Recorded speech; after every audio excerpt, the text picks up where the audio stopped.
All right, thank you everyone. Really glad to be back here in person this year.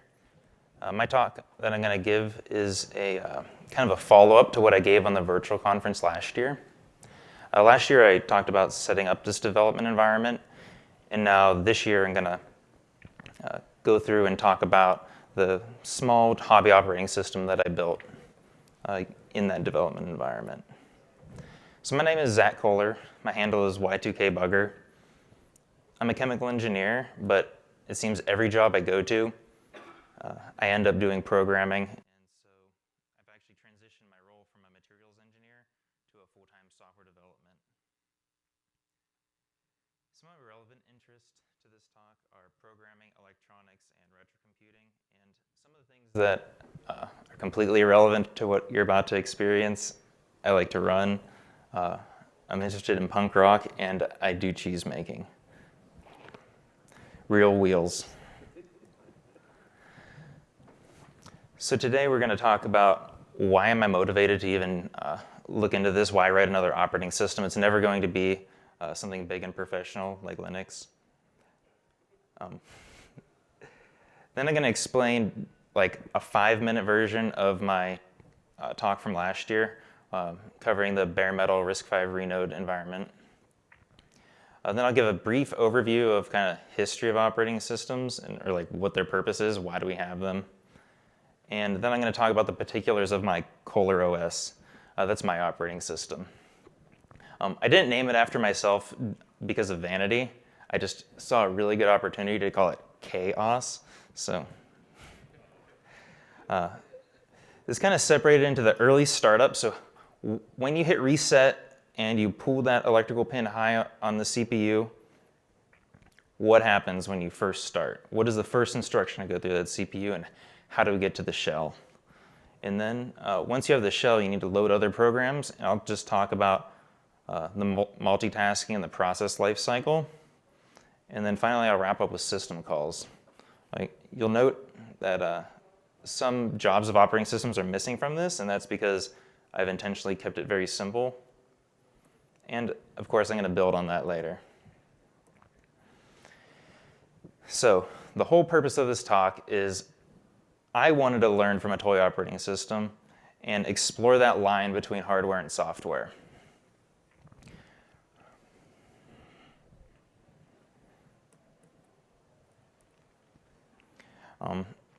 So why learn about this?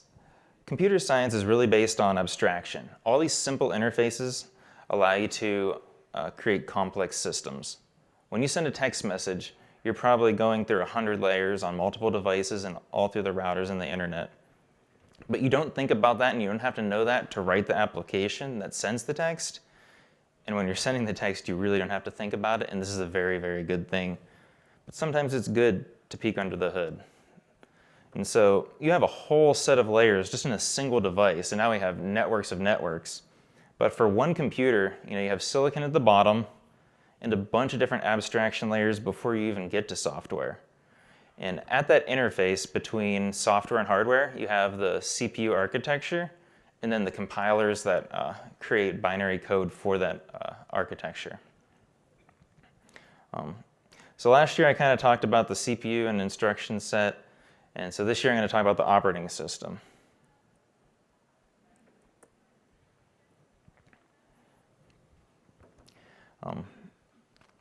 So two other things that I've done before getting to this point. The first one was I just breadboarded up a Z80 CPU, and I hand assembled a very simple program, 2 + 2 = 4. And with the switches, I put in each opcode and then into memory, and then ran the CPU at about 1 hertz. Every time I press the button, that's 1 clock cycle. And I can actually inspect all the buses on the CPU and see exactly what was happening at each spot. Go access memory, pull this value in. And it was really cool to see it happening in real life. And then I followed that up with making a CPU emulator where you could actually adjust the microprogramming and say, okay, let's create a jump instruction. What do you need to do on the register transfer level to say, move the data around, move the stack, move the pointer, move your program counter to do like a jump or a conditional branch. And so this is like my next step on that journey. So what is bare metal? When you go to run a program, or when you compile, like say a C program today, you're typically compiling it to run with a specific operating system in mind. In contrast, when you're using bare metal, you'll use the dash freestanding, and you tell the compiler that you're not going to be running this on an existing operating system. You're going to have full control.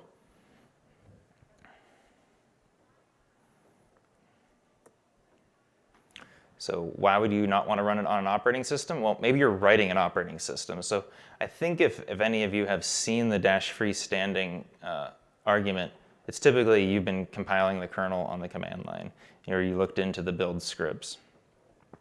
I think it's also used when you're compiling a driver module on its own, a kernel module. But when you do that, you're kind of sacrificing a lot of the things the operating system gives you. Even just trying to open a file, you don't have that anymore. So it really makes it so that every single instruction that's running through the CPU is something that you've either written in assembly or written in C. And so it's really good for learning if you're trying to understand at this very low level.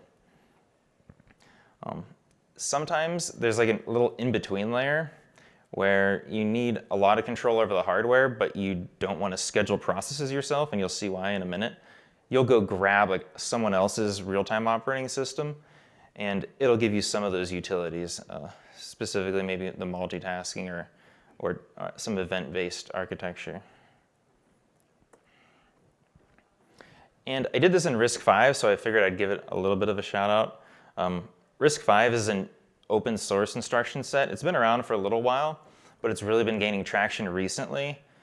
It's a RISC architecture, and it's an academic architecture, or it evolved from academic architecture, where they took all the bits of what we've learned over the last 50 or 60 years about CPU instruction sets, took the best from all the world, all the different ones out there in the world, and then created this open standard. So the goal is to say, have everything from small embedded CPUs all the way to supercomputers be able to use different extensions of this CPU architecture. This avoids the costs of being kind of locked into ARM or Intel. And hopefully we get some performance improvements, and really, especially going from idea to production for actually creating new hardware and new chips. I mean, like you could see a lot of phone companies are starting to create their own silicon now, let's say for AI acceleration. RISC-V takes 18 months out of that development cycle because you don't have to deal with ARM and get all the contracts worked out. It's like the Linux of CPU architecture. And then the simulator that I'm using is called Renode. It's kind of targeted at embedded firmware, and it gives you a lot of flexibility over what that virtual hardware looks like. And I have it set up to be very, very simple. It's just a CPU, memory, and a hardware timer interrupt. So basically, and a serial port. So I specified that in Renode, and we're going to program that. So I need to program drivers for the two pieces of the hardware. Some other emulators, you could think like QEMU, or if you're playing video games on an emulator, those are more, some of those are made for like desktop emulation, or some of them are made for video game emulation. And they're not as flexible, like they're opinionated in a way that makes them useful for what they're made for. But Renode, it's like you configure the hardware down to where you map the memory. So what were the first operating systems? The first operating systems were human operators. It was batch processed. You get a stack of punch cards, and you would bring them to this guy, and he was the one that would set everything up and run the computer. And you'd put your program through, and you'd get some output. So it was very, very simple. You had your input, you get your output, or else it crashed and you get a bunch of error messages. But every program had full control over that machine. You couldn't run two programs at once. You had to wait for the one to be done. So you drop off your cards, in the evening and come back, the next day and get your cards. You had to wait in line. And so when we replaced human operators with an operating system, what do you get? You kind of abstract away all the things that make a certain computer specific, and eventually you end up with a portable operating system. But you get certain interfaces for input, output. How do you control all the different processes running on a computer? If you're going to be running more than once, you can call that time sharing. More than one at once, that's time sharing. If you need to protect different processes from one another, you have memory management. And you also can separate out what parts of memory that different processes can see. So you don't want some app that you download from the internet to be able to control your Wi-Fi hardware except through your operating system, who can build like a secure interface that gives the user control.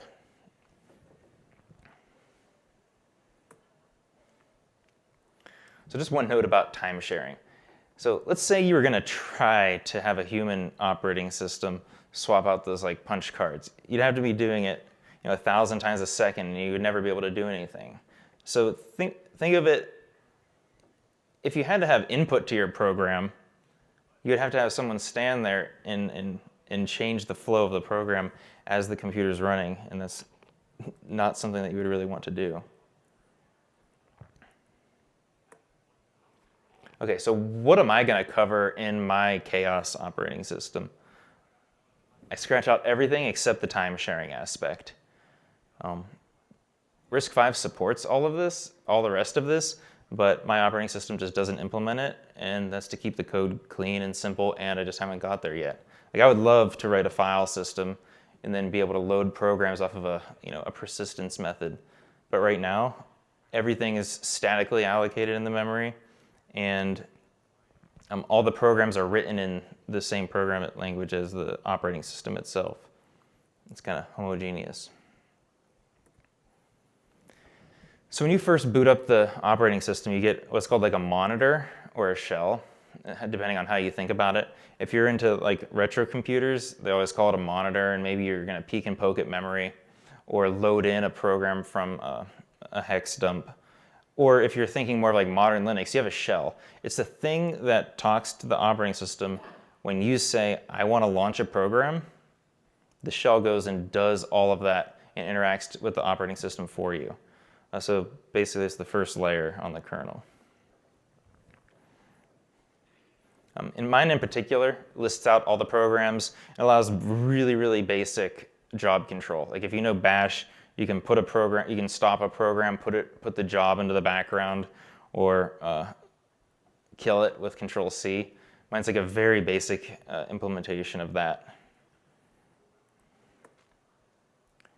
So if the shell launches all the programs, but the shell itself is just another process, how does the shell get launched?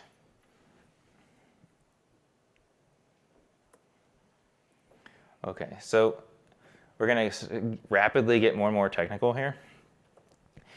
If you look at these slides and you see the start label, that's written into the operating system. That's in assembly. It's an assembly label. And it's kind of a contract between the linker to put that in the correct spot in the binary image, and a contract with a Renode to say, when I load this binary image into the computer, we're going to start the program counter right at that location. And so this is where we go to find what is the very first thing after you hit reset that the first instruction the CPU is going to run is going to be right here. And so you can see I set one of the control status registers, mtvec. Basically, that is the address of the interrupt handler. So when you interrupt a CPU, the code, no matter what it's doing, if you're running a program, you're running an app, if you get a hardware interrupt, it's going to finish that instruction and then immediately jump to the interrupt handler. And so we got to set up where that is going to jump to, because that's like a core component of the operating system. We also turn the interrupts on because they're off by default. So that's what that second block is doing. It's just saying, okay, we have a bit there that turns on the machine level hardware interrupt.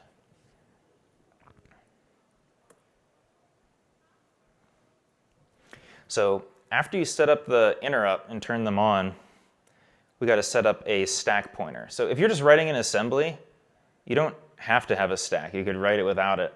But when you're doing more complicated things like a function call, you need a stack to be able to push your arguments onto and a way to get back. So anytime you're writing C, every time, as long as it's not inlined, every time you call a function, you're going deeper into that stack. So if you're going to run C code, you have to set up the stack. I found this out. It makes sense, but I didn't know it wasn't automatically set up to some point in memory. So I was writing an assembly, doing this. I got it started up, and then I called a C function, and the C function worked. But as soon as I called another function from that function, it just crashed. And I was trying to figure out, why is it crashing? Well, it's because I didn't have a stack set up. It was trying to write to a memory location that didn't actually have memory on it. And so you set up, this is the stack for the very base interrupt service handler and for the early startup. Also, we initialize the thread pointer. That's the register in the CPU that I use to identify each process. And so that's kind of, you can think of it as a global pointer. And then after we set up that, the stack pointer, we can get out of assembly, because you want to do that as soon as possible. Before I played around a lot, making stuff come out of the serial port directly in assembly, but really you want to get out of that as fast as possible to make everything look a little bit cleaner. And so we call this function init kernel. And we'll go through and initialize the UART, which is the serial port hardware, register all the programs, and we'll talk about that later. Basically, you're associating the executable code of a program with a name, which is a single character. And so once you get all those programs loaded, you can see lookup program, init process. That program S is the shell. So we're going, grabbing that program out of memory, doing everything we need to initialize it. So we give that program its own stack, and it gets its own stack pointer. And then we set it to be the current process. The scheduler knows how to use the current process when it runs the later in the operating system. We'll talk about that later.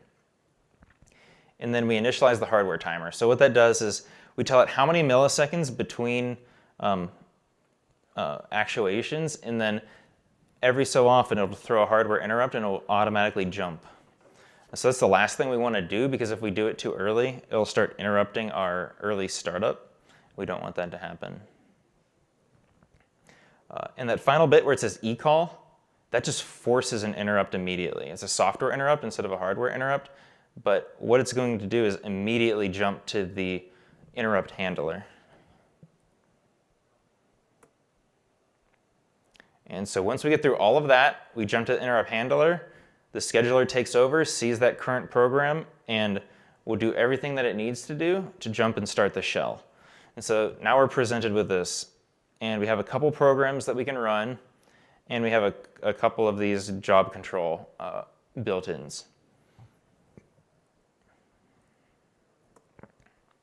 Okay, so what is the makeup of a program and a process? I try to keep this as simple as I possibly could to have a working multitasking operating system that I could play with. And so what's the dumbest thing you could think of to do a program? It's just a C function with a name. And so when I say register all programs, I have a list where I've registered every single program that I want to run as a C function. So it's a pointer to the executable code. And then I just simply give it a name, and then that's a struct. And then when you initialize that into a process, you take that little function, you give it its own stack and stack pointer, and this is everything that that program needs to run in isolation. So you can kind of think of it, everything that we did in the early startup to run that main kind of bootstrapping bit, this is a more rigorous way of doing that for each individual process. But those are the basic things you need to do to run a C program.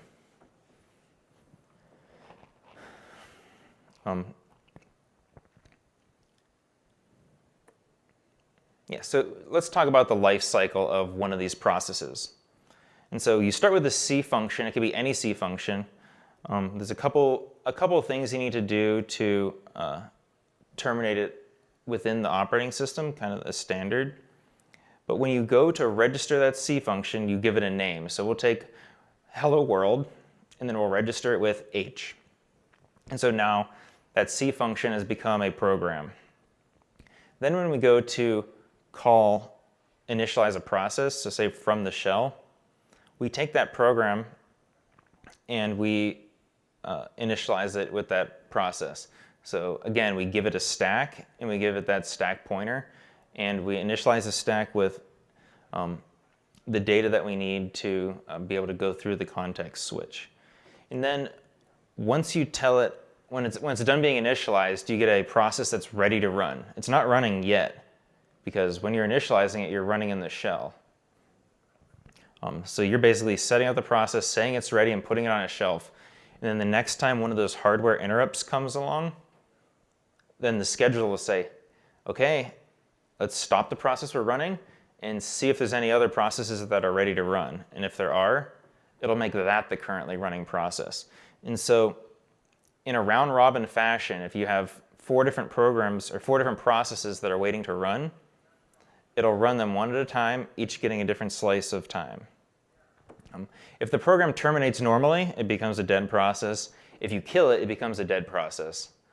But you can also, from the shell, if you do Control-Z, issue a intent to stop whatever's running in the foreground, and then it becomes a stopped process that can be restarted. Oh, I should have put another arrow for restart, opposite of stop.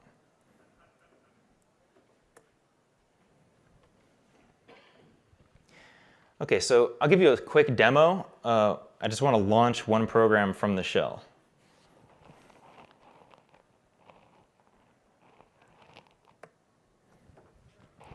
Okay, so I'm going to kill the current one I have open and just start from scratch. This on this side of the screen, on the right-hand side of the screen, is basically polling for the serial port to come online. And so when it's fully booted, you see we're greeted with the chaos shell. And then if we look in the Renode output just a little bit, you could see loading segment, some numbers and some bytes at a certain location. That is Renode taking the image that I've compiled using GCC, picking it up, putting it into the memory, and then it knows that _start label is where it's supposed to start, so that's where the program counter goes. The program counter is the register in the CPU that says this is the next instruction that needs to execute. And so that will match up with the binary image that we loaded. So now we've gone through all that early startup. If I say question mark, we print out everything in the usage for that shell. And so let's run just a simple program. So I say H and I get hello world, hello world. What that's doing is telling the process, it's taking that program, turning it into a process, setting it to be ready, and then when that hardware timer comes along, it runs that program. So most of these are short enough that they're probably getting ran in one time slice. But if you kind of think about it, all we're doing, or at first it could appear that the shell is just a C program and it's calling another C function. So I could have very, very easily written the shell to say, if the character is in H, call this function. It's just like a dispatch, like with a switch. But that's not what it's doing under the hood. So I want to give a demo to show that it's not just calling out to another function, that it's really starting processes and doing multitasking. So let me start fresh again. And if you see, we have a program called count forever. So now we have an infinite process. And so what this does is just counts the digits over and over and over again, and we're running. And so if I want to kill that process, I do Control-C. So now it's dead. And if I list all of the stopped processes, it's not there because I killed it. So let's run it again, and let's stop it. Now let's list out the stopped processes. So now we see we have one C that is stopped. So I could still run hello world, and it stopped at a bad place. It stopped at 0, so it's going to continue at 1 if I continued it. But let's start them all back up. And so that's running again. So, and I can just as easily stop it. And let's start another program. I think I called it Laugh Forever. And put that into the background. So now when I list them out, we have 2 stopped programs. Both of them are just sitting there. The only program that's running now is the shell. But I'm going to issue the final command, restart all stop processes in the background. And I'm just going to stop them so you can read it a little bit better. But you can see the output is switching between numbers and ha ha ha ha. So what it's doing, you're getting about 15 characters of output before the hardware timer comes along, says, okay, back to the other process, back to the other process. It just switches them back and forth. So if you're writing a game, maybe you have 2 different processes running at the same time. One of them is sitting there looking for input. The other one is doing something with the video output. But when you're controlling it, it feels like everything is all happening all at once.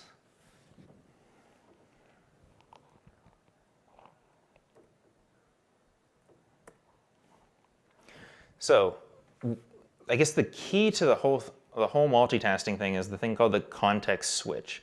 So how do you switch from running one program to running another program?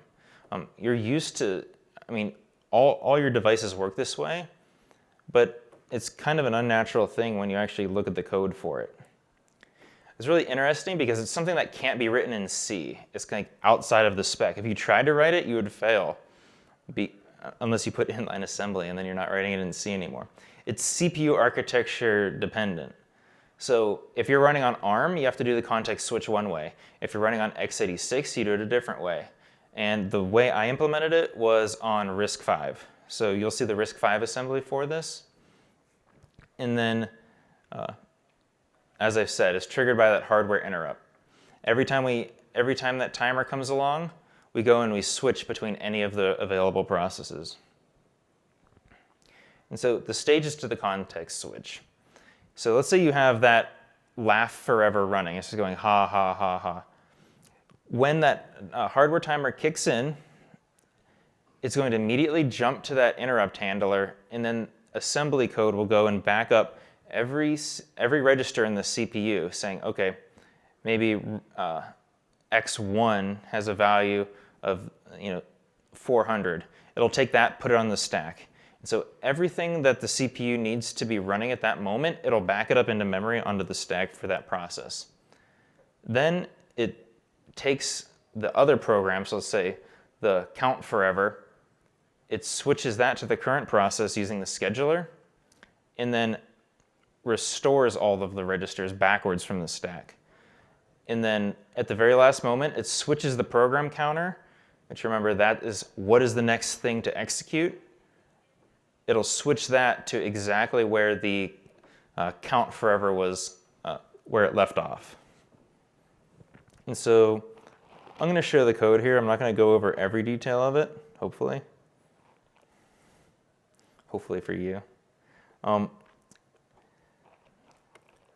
I just want to give you kind of a feel for what those 3 stages look like. And so this is the interrupt handler. So you can ignore this. This is just the first case when we don't have a running process. We skip the backup.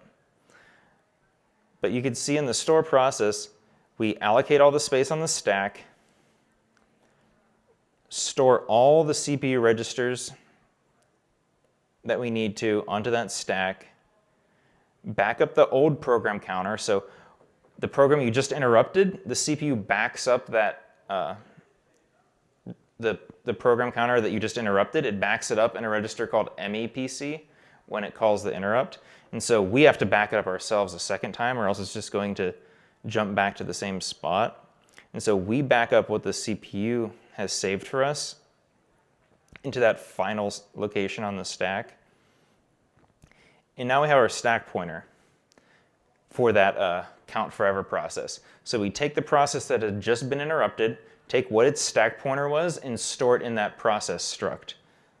Let me show you here. In the running process, you have that the very first element of that process is SP. So that's the stack pointer for just that program that just got interrupted. And so when we back it up, we're saying put it at that pointer location for TP, the thread pointer, which again, that's the global pointer for the currently running process. That's the one we just interrupted. So if we store that pointer that's at that location, we're storing the stack pointer for that process we just interrupted. And so in essence, we've backed up everything we need to resume that process at a later time. The entire state of the program is just stored here and can sit there forever without running. So when you hit Control-Z on your bash terminal and it says you stopped a process, you're doing the same thing. You're backing up everything of that running process and just putting it somewhere, and it does nothing. It consumes no resources except for memory. Okay, so here's the middle bit. You can see we restore the stack that we're using for the interrupt handler back to that global memory, and then we call the C function handle interrupt. So what that does is it does a few things, but when it comes from a hardware timer, the interrupt will just run the scheduler and reset the hardware timer. So when you run the scheduler, you just say, okay, we have a currently running process. Are there any other that are ready to run? And just in a circular fashion goes through all the possible processes that are there. And if there's one that's ready, it puts the next in line. And it swaps them out, that global variable for the currently running process right here. And so after the scheduler is run, we put the new currently running process in this TP register so that we can use it later in the assembly right here. And so what do? We just do the reverse of what we just did. We backed up all the registers, we backed up this pointer, and we backed up the program counter. So we restore the stack pointer because we're not going to use it in our assembly. Whoa. And we restore the program counter from the MEPC, or to the MEPC, and so that when we leave the interrupt handler, it's going to take that program counter and jump back to exactly where we were before that process was interrupted. And so that's our way of telling the operating system, this is where we need to go. That's that MEPC. And then we just do the reverse of all the registers. Take them all off the processes stack, and then finally shorten the stack again. We give it back that memory. And then MRET. MRET means exit that interrupt handler. It's part of the assembly, and it tells the CPU, okay, do everything you need to do to jump back to where we were.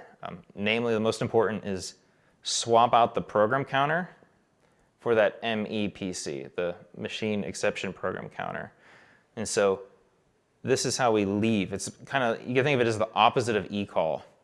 And it goes right back to exactly where the program was running, and the program that was interrupted never noticed anything happened.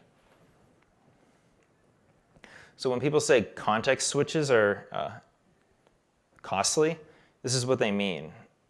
When you're switching between programs and you're doing all this time sharing, you're executing a bunch of instructions just to back up that one, the one process and switch to another process.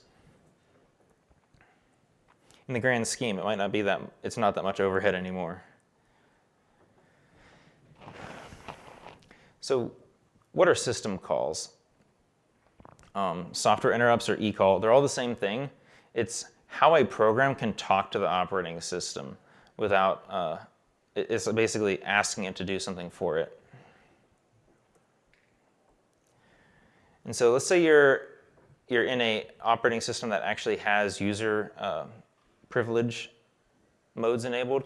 Basically, you're not allowed to talk to the hardware. If you were actually writing a program that output to like standard output, you wouldn't go and bit bang on the serial port. You would want to talk to the operating system and say, hey, open a file, and I'm going to write to this file. And maybe that file is mapped to the hardware device. And so how does that communication happen?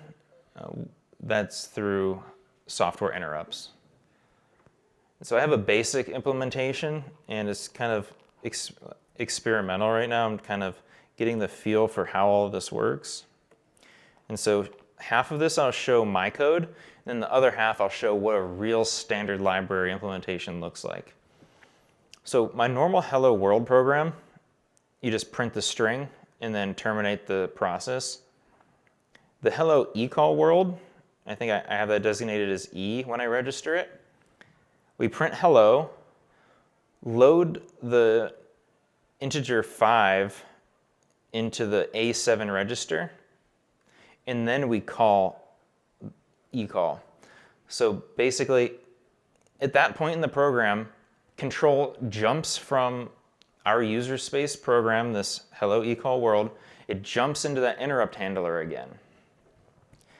And if you look at what happens when we actually call that handle interrupt, let me make this a little bigger. So after we back up the currently running process, I said we call the scheduler. Well, it does a little bit more. The handle interrupt will check to see if it was caused by the hardware timer. If it was caused by the hardware timer, it's going to run the scheduler. And so that'll let the next process go. Otherwise, it's going to have this eCall. It'll check the code and say, why did we get here? How did we get to this interrupt handler? And if it's from the eCall, it knows that it's supposed to be a system call. And so it'll look into this A7 register. So that's what I'm designating right now. I think that's the actual standard in RISC-V for the calling convention for Linux. But we could make this any register, but basically you have to create an agreement between the user space and the kernel to say, when I call a system call, I'm going to put which function I want to call as a number in this register. So maybe I loaded 5. You can see I put 5 in there. 5 might be open a file handle or a descriptor, or it might be do something else. I don't know, but it's communicating, and you can also use multiple registers to put arguments to that function. And then when you finally call eCall, that's when it all happens. So the operating system's job is to say, okay, if it's a 5, do the thing that you're supposed to do when there's a 5. But I don't have any of that implemented. So what I do is I just print out that number. And so I'll give a quick demonstration of that. But you could see how we're jumping between user space and the kernel. So if I do hello eCall world with the E, you can see it prints the 5 in between there. It's like a really roundabout way of printing at 5, but it's kind of to demonstrate how a system call would work. And this is way too small for you guys to see, I think. But if you go get the slides, can anyone see that? No. So this is Muscle. It's an alternate C standard library. And you can see in about 25 lines of code, you have the definition of fopen. So that's what asks the operating system to open up a file. And if you look at it, in line 27, it looks like they're calling a function called syscall. Well, what that's doing is taking the standard C calling convention for whichever architecture it is, and then they implement syscall with assembly. So like I said, it's architecture specific. So this is the one for MIPS on the right. So the left is the C, that's portable code. And then on the right, you have handwritten all the code that you need for it to act like a C function, written in assembly specifically for MIPS. You'll have to do the same for ARM, for x86, for RISC-V. But basically, it's taking all the arguments, putting them in the right spot, and then it calls on line 29 in the assembly. It calls syscall. And then that jumps to the kernel and allows it to handle it. So this is Linux specific, but it's also it's POSIX specific. And so it follows that calling convention. But this is how it's implemented in a real library. And the total amount of code from the portable C and the assembly side is just 60 lines of code. So it's amazingly, they really crunch down that architecture-specific bit into a very small amount. So I talked about why I'm exploring this thing in the first place, probably because I'm crazy. And then I talked a little bit about this programming environment where it's very easy to see what's going on in all the registers.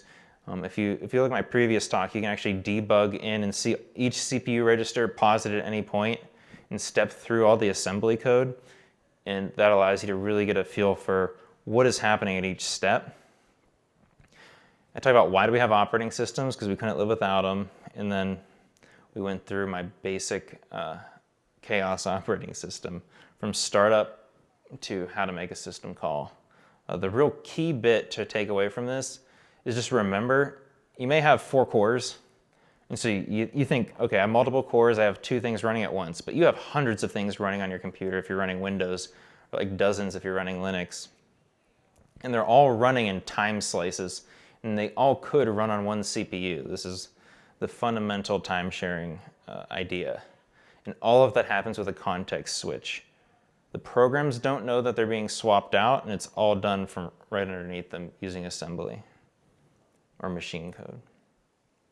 So things I didn't cover, there's probably a million things I didn't cover, but other things you might want to explore I might cover in the future. Probably file systems and privilege level interest me the most, because the file system, you're interacting with hardware, but you're also providing like a really robust API for the rest of the operating system to use. And I didn't go into the drivers that I've written. It's not like it's like a specific driver module. It's just the segment of the code that talks to the hardware. And so you initialize a couple registers in that hardware, then you pass it some data. Every time I want to print out a character, I write to a memory location, and I might go into that further in the future. If you want to try this yourself, you can pull down the code, and I have a tutorial about how to set up this environment, and basically installing all the toolchains, GCC, Renode, to actually run this for yourself. And I also have the whole thing open source. You can get the link here. And thank you.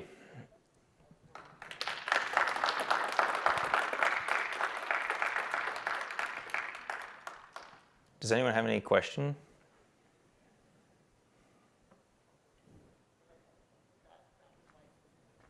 So I might have missed this, but the hardware interrupt and the timing that's involved, is that something that you implement, or is that something on the architecture?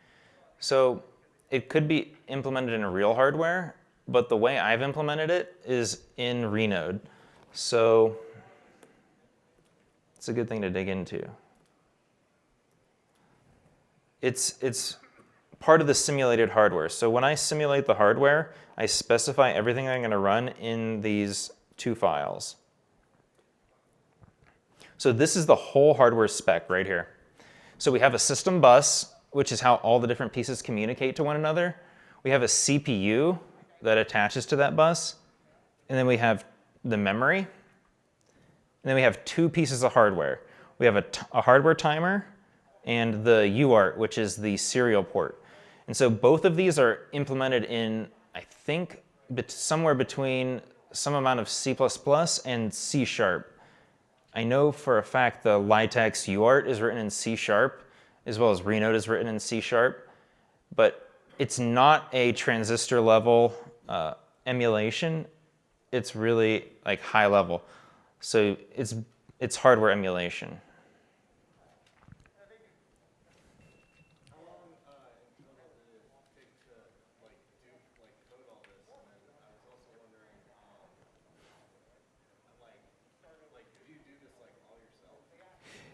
Okay, so I didn't write Renode for sure. So all the hardware emulation that's just a publicly available thing. So LiteX UART, I did not write. I just put the hardware together. So I'd say it took about maybe a year of on and off playing to get like this very, very minimal hardware. I modified things that people gave commercially. So let's say you created a new product, it's a dev board, or you created a CPU. And then you want people to use your CPU, so you make a development board. Then if you want people to use your development board, you set up a Renode specification. So you come up with something that's maybe 100 lines long and has all these GPIO pins, Wi-Fi chip, Ethernet chip, all these complicated pieces of hardware that perfectly emulates their dev board. And then they have a transistor level or possibly like register RTL logic level simulation of their CPU. And so I took those things from vendors and condensed it down to like the very, very minimum CPU there could be. I guess that took like a year. And so at that point, all I had was a serial port that I could output A, B, A, B, A, B. And when I gave it input, I could switch what was coming out of it or make it echo back. And so since this conference last year, I've actually made it into an operating system where I can swap processes. Thought about running this on real hardware yet? Yeah, all the time. It wouldn't be that hard because if you look at the CPU I'm using, VexRISC, that specifically CPU.VexRISC is a C# emulator, but it's made to emulate an FPGA implementation of RISC-V. So if I went and got that FPGA, I could put the CPU out there, and it'd be pretty easy, I think, for me to put the memory map correctly and modify it just enough to get that working. But yeah, that's what I want to do next. And then after that, I want to create my own CPU. Not something RISC-V, but create my own instruction set that's like really dumb and just as simple as this. A minimal amount of instructions, and then write my own context switch for my own CPU. That'll be after I just run this on normal hardware. Yeah, that's a good question. Have you seen any of Ben Eater's stuff on? Yeah, so I had that slide in and I took it out. I think I gave that 2 years ago. But let me go to this slide. That's what started all of this in 2015. Okay. So I get, My yeah, question is, I'm curious if the kind of stuff that he does, you could do something comparable with this, or is that? like a YouTube channel. That's not what I meant specifically. If the code that you are writing, the OS you're writing, reasonably could be used on a breadboard computer built Yeah, definitely. So the breadboard computer that I showed was, well, that was a Z80, so it definitely could run real code. Could you do multitasking with Ben Eater's computer? It doesn't have interrupts. You'd have to add interrupts to it. Let me rephrase that. Would it be possible to build a RISC-V CPU out of discrete logic gates? Yeah, it's really hard. There's a couple YouTubers that are working on that right now. Robert Bausch, I think, is one, or maybe, I don't remember his name, Robert something. But he reverse engineers CPUs, and he's been working on making a RISC-V. I guess it's not breadboard. He's doing discrete components, but he's making boards. It's been like a 2-year-long project, and I think he's still working on it.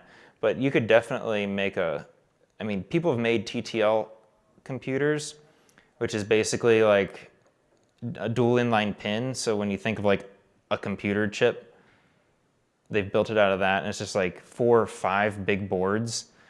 And there's a guy who built one of these. He's actually the guy that wrote the Dalvik Java implementation for Android. He built one, and he ported Minix to it. It was his own architecture. He invented it, ported Minix to it, ported the C standard library, and then all of TCP/IP and put it on a server. And so he has this thing that he breadboarded every component of the CPU. Like he made the CPU, and now it's running a web server, and you could actually talk to it. That's really cool. It's called Magic 1. I would go look at that YouTube video. It's called like 10 years of Magic 1.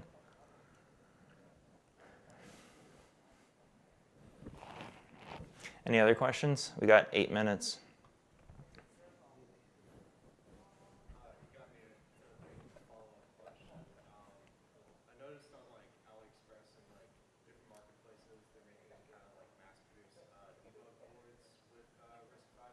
Mm-hmm. Have you considered maybe porting your operating system to something like that? Like a real development board? That might be a better first step than FPGA, actually, because then I wouldn't have to mess with the FPGA stuff. They've been pricey. I've seen a couple, I think they're like a couple $100 because they're low volume right now. I bet there's some cheap ones I could find nowadays. That was like a couple years ago.